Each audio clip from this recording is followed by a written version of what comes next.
Hey guys, it's Mike from Eldorado Guitars, and I'm coming at you today with a video about why Gibson loves scalpers. Okay, now you're probably laughing, but bear with me here. I'm going to explain kind of how the process works for Gibson releasing gear, how it's a little bit different from Fender and PRS, and then I'm going to talk about why Gibson likes scalpers. Okay, so first, how does this gear from Gibson actually get released? So a lot of people in the guitar community this week were really upset because they heard that the 2C++ was coming out and it was already sold out. And so a lot of people were going, hey, what happened? That it's sold out before the release. What's going on? And a lot of people were upset because they said, well, I just bought a 2C+. If I had known that the 2C++ was coming out, I would have just waited and gotten one of those or put in an order for one of those. So a lot of people were really, really upset, and they're going on Facebook groups, they're creating YouTube videos, they're on forums, everybody yelling and complaining, okay? So let me explain to you how this actually works. So the first time I had this happen to me was with the Adam Jones guitar in 2020. I was ready to buy my first big time exclusive release guitar because I'm a big Adam Jones fan and I wanted the VOS one. So I actually heard about it pretty early before the release through a forum, I believe. And so I called my Sweetwater rep, who at the time was this guy that frankly I did not like very much, but whatever. And I said, hey, I'd like to buy an Adam Jones guitar. Here's my credit card, let me purchase one. I know they're coming out soon, put me down. And he said, hey man, I'm really sorry, but I can't sell you one because they're all sold out already. And just like everybody who was mad about the 2C+, I was mad, right? I was that same person that was really mad because I'm a huge fan. I want to pay you money. I want one of these guitars. They haven't even really been announced. And you're telling me they're sold out and you won't take my money? What's going on? And so I asked him, hey, okay, so obviously I'm not going to get one of these. How do I get one in the future if more come out? Or how do I get my next big guitar that I want to buy? How do I make sure I get one? And he said, okay, here's how this actually works. So he said, you have to realize that the majority of the guitars Sweetwater sells, about 60%, go to collectors. So the vast majority of guitars never make it into the hands of players.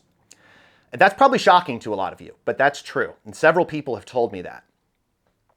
Of that group of 60% that are collectors, he told me probably half don't even play guitar. They don't even play guitar. And I said, what do you mean they don't play guitar? And he goes, oh, well, they just like guitars. They think they're cool. They're fans of the music. They like the musician. They grew up with these people or whatever it may be, right? They just think it's cool. It's kind of like the same reason why people steal guitars. People don't know how to play guitar, but they steal it. Why? Because it's cool. Same type of idea. So he said, so you have to understand that the majority of guitars we're selling never make it to players. So 60% are collectors. And he said what these collectors do, especially the ones that don't play guitar, what they do is they just give me their credit card. They're CEOs, they're bankers, they're Wall Street guys, they're doctors, lawyers, they're surgeons, right? And they have an unlimited credit card. I think he told me one time that he had a client that had a private jet, right? I mean, these are really, really, really super rich guys. Okay? And he goes, and what they do is they give me their credit card and they just say, here's the artists I'm into. I'm into Slash, I'm into Adam Jones, I'm into Jerry Cantrell, I'm into Billy Corgan, right? And anytime you hear of a new product coming out, whether it's a pedal or a keychain or a $7,000 guitar, you just buy me one. That's it. Just buy it. Charge my card. All good. Okay, so he said you have to realize a lot of these guitars are gone the second I go into, I'm speaking as the Sweetwater rep, right? The second I go into the meeting and hear about an Adam Jones guitar, every one of the guys around the table is like, I have 3 guys that want that. I have 2 guys that want that. I have 5 guys that want that. And before you know it, the whole run is sold out, or a vast majority of it is sold out, okay? And the reason these guys buy these is because they're investments, all right? So just keep that in the back of your brain for a second. They're investments. So I said, wow, that's crazy. Okay, so basically I need to get in really, really, really early. And he was like, yes, extremely early. The second you hear a whisper on a forum or on a YouTube video, odds are it's already almost sold out. So you got to act fast. So I got smart, right? And let's use the example of my 2C++, all right, which is up here. It's slightly off screen. I did get one of the 200. And so I placed the order for that. Let me tell you how I got one, okay? I was watching YouTube videos, I think it was from NAMM, from the Mesa booth at NAMM, and they were showing off the 2C Plus reissue. But in the background, like back here, kind of a little fuzzed out, I think, was another Mark amp that said 2C++ down in the bottom right-hand corner. And I was like, huh. And so I immediately called my Sweetwater rep, who's a new guy, much better than that old guy. His name is Bill Sears, and he's great. You can call him if you want. I don't make any money from this, right? You guys know I don't monetize my channel. And I said, Bill, I just saw a 2C++ in the background of a video. Put me down for one. And he goes, all right, I'll put you down. We've got it in our catalog. And he immediately placed the order, and I got an order from Sweetwater, an email confirming my order. I did that in January, okay, in order to get one of these 2C++s in July. So that's what you're up against. So if you want to buy one of these extremely limited release items from Gibson, you're going to need to get in very, very early. And you're either going to have a rep that you can just give your credit card to, or you're going to have to be like me and pay a lot of attention to the gear world, to forums, to videos, to articles, whispers, okay? Literal whispers. I've gotten so good at this to the point where now when I call my Sweetwater rep, like for example, there was a rumor that Billy Howardell's guitar from A Perfect Circle had been scanned by Gibson for possible limited edition release, and it was a whisper on a forum, and I immediately called my Sweetwater guy and said, if you hear anything about Billy Howardell, you buy it, right? Like that's literally what you have to do, okay? All right, so that's how this process actually works, and it pisses a lot of people off, but that's how it works. All right, number two. Fender and Gibson and how they're a little bit different and why this is important. So Fender and Gibson have very different marketing styles. Fender, if you go on their website or look at their materials, and I do product management for a living, okay? So like I pay a lot of attention to this stuff. Fender's stuff is more about finding your voice as a player. It's like, if you look at their stuff, it says stuff like, buy a Stratocaster to unleash your tone, right? Or there's a great one with Billy Corgan where he's like, I think the Stratocaster is the ultimate instrument because it lets you sound like you, right? And Fender is very much about like younger players, players that, you know, are under 30, that are trying to like find their voice, find their style, right? And if you buy a Fender guitar, you're gonna find that easier and you're gonna sound like you and you're gonna sound like no one else. That's their shtick, okay? Gibson has a different marketing plan.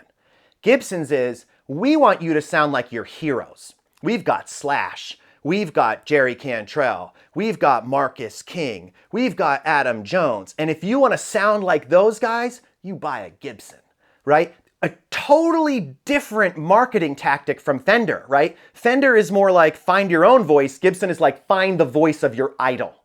And those are two very different things, and they attract two very different groups. Like I said, Fender tends to attract people that are like under 30-ish. Not saying nobody over 30 buys a Fender. I own a million Fenders, but I'm just saying, right? That's who they're marketing to. Gibson is marketing to older people, guys 40 and over probably, right? And girls, over 40. Because they have that big roster of vintage and legacy artists that people like me identify with and want to sound like, right? Okay, so two very different marketing philosophies. Now, the reason this is important is because it ties into the limited edition stuff that each company puts out, which is also very different. So Fender and PRS, their limited editions are usually within a time period on a calendar. So, for example, PRS has a 2025 product listing, right? Including limited edition items. Like for example, they have the custom, the CE22 right now that they've reissued, right? And what they're doing, generally speaking, and actually that's a bad example because I think there is a limited number of those, but just bear with me, okay? So what PRS and Fender typically do is they say, we have a year in which we are producing all of these models. We will accept orders for all of these models throughout that year. And once the year ends, or whatever the period is, ends, we do not accept any more orders. As long as your order is placed before that cutoff, we will make it and you will get one. So if you've got a credit card and you find out, oh, there's a John Frusciante signature Strat, I want one of those. as long as you place your order within the window, they will build it and deliver it to you. They will take your money, right? Fender and PRS are like, give us your money. We want the orders. Give us the orders, right? We will make them. As long as it's within a window, we will make it, okay? Gibson is the exact opposite. So what Gibson does is they don't have like a year catalog like that. What Gibson does is they say, all right, we've got Adam Jones. We're gonna make 200 Adam Jones guitars. We're gonna pre-make all of them, okay? And when they come out, they're already gonna be sold out. And that's intentional, okay? So Gibson is basically saying like, we want the demand to be really high. We want exclusivity. We want people to go, oh man, that guy got one? That's what Gibson wants, okay? Fender and PRS don't care about that as much. They're just more like, I want your money. Gibson wants this air of exclusivity where they create a limited number to goose the supply or to goose the demand, right? So that as soon as this comes out, everybody's like, oh my God, a 2C++, and they call their dealer and the dealer's like, oh, already gone, bro, because of what I mentioned before. So these are two completely different tactics for limited edition products. Now, finally, let me explain why Gibson likes scalpers. And some of you may have put it together already based on what I'm saying. So the reason why Gibson likes scalpers is because it just drives that exclusivity and that demand even higher, okay? Gibson is really happy to sell you a limited edition 2C++ for $4,000. And then they love seeing them relisted the next day on Reverb for $5,000, $6,000, $7,000. They love it. Why do they love it? Because it pisses all of you off. That's why. All these forum posts, Facebook group posts, angry videos, angry, people talking on podcasts, guitar-related podcasts, everybody's angry, I didn't get a 2C++. That's exactly what Gibson wants because it drives up the exclusivity and the demand. Now you're like, why is that good?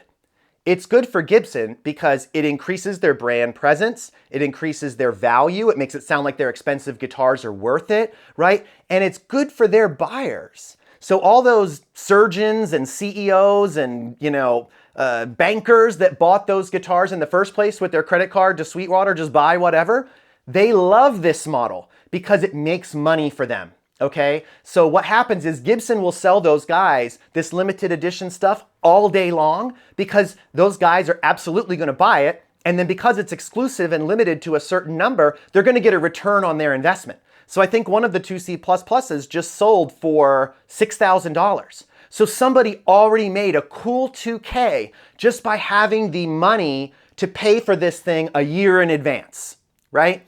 And Gibson loves that because remember, the majority of gear is sold to who? Collectors. And what does collectors want? Return on investment. And so this model that Gibson is using allows those people to get a return on investment. So it's this big circle, right? It's this big human centipede eating shit, right? Going around and around and around with these collectors.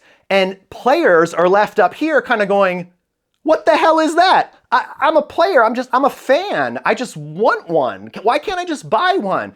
And the answer is they want you to buy one from a scalper because then it increases the presence of Gibson, the allure of Gibson, the exclusivity. It makes you go, man, I had to shell out a lot of money, but damn, this amp is worth it. And it's bullshit. It's all bullshit. It's all marketing, okay? But this is why Gibson loves these scalpers because it works. It works for their business model. It works for their marketing. It works for their promotion. It's kind of like Abercrombie. I'm going to date myself here, okay? But it's kind of like Abercrombie. When I was in high school, Abercrombie was a big deal. Everybody wanted Abercrombie clothes, but they were hard to get because they were really expensive. They were only for like really skinny people. And when you went in the store, you were really like blown away by all these beautiful models that are in there selling their clothes and their guys are shirtless and the girls are in bikinis and you're like, what is going on, right? I want to be part of this. And that's what they wanted. They wanted that exclusivity, that thing like not everyone can wear Abercrombie. Only beautiful people can. And maybe if you buy our clothes, you might be beautiful too, right? And that's exactly what Gibson does. Exactly the same thing, right? They drive up this air of exclusivity. Oh, you couldn't get the product? Oh, that's too bad. You're going to have to go buy one from a scalper. And then the scalper's happy with Gibson because they're like, hey, I bought this $4,000 amp and sold it to this sucker for $6K, right? And so Gibson is intentionally doing this to kind of like juice their demand and juice their exclusivity. So what I'm trying to say is, while I'm criticizing Gibson, this model works. Okay, just like the Fender and the PRS model works, right? Both models work. Like, hey, we'll take your money, we'll build whatever you want, and no, we will not take your money and we will not build whatever you want, right? And it's so far down the rabbit hole that even like Fender will build you things to like previous specs. So like, let's say, for example, you said, I missed out on the John Frusciante guitar. If you call Fender or you call Sweetwater and tell them to call Fender Custom Shop, right? And I'm talking about custom shop items, not like dealer select things. I'm talking about real custom shop stuff, right? They will gladly take your money and build you a guitar that doesn't say John Frusciante on it, but it's an exact copy of the John Frusciante guitar, right? It's not signed or anything like that, right? It's not part of that year that they were offering the John Frusciante, but they will happily build you one and take your money to identical specs, right? Gibson will not, okay? I'm sure some of you have seen on Reverb listings, dealers are saying, like for the Silverburst guitars, the aged Silverburst guitars, they're saying Gibson is not taking any more orders for these. So even if you were to call up Gibson and say, let's use the Dave Grohl guitar for an example. Suppose I say, hey, I don't want the Epiphone, I want the Gibson, and the real Gibsons that are out there are really expensive. So what I'm gonna do is I'm gonna call Gibson Custom Shop and say, hey, build me a guitar that doesn't say Dave Grohl on it, but is the exact same specs. Pelham blue with the diamond holes, the stop tailpiece. Build me one that's the exact same spec, but just doesn't say Dave Grohl on it. And guess what? Gibson will not build you one. Nope. They will not take your money. Why? Because if they did that, what would it do? It would damage the collectors. It would damage the people who bought that Gibson Custom Shop one in 2012, right? And Gibson, what do they not want to do? Piss off the collectors. They want the collectors in their hands, right? So that's why they don't build things to spec for you like that. They will literally refuse to do it. These are two completely divergent philosophies. So while Fender and PRS don't care about, you know, scalpers, sorry. While Fender and PRS don't care about scalpers, and very rarely is a Fender or a PRS, a new one, sold for more than retail price, right? It's very rare because you can just go buy one. But with Gibson, no, right? The retail price, that MSRP, is an investment price for me as a collector that then as soon as this thing is announced and demand juices up for it, I'm sitting there with my 2C++ ready to sell it for $6,000 if I want to. And that's why Gibson loves scammers, right? It's all this big marketing circle, okay? So just keep that in mind when you're out there, you know, complaining or whatever. And I'm not saying don't complain. I get it. I was there. I complained, right? But it's like, this is the system that Gibson very much wants. And they're not going to change it, okay? Because the vast majority of gear is not sold to players. It's sold to collectors, especially on the Gibson side, all right?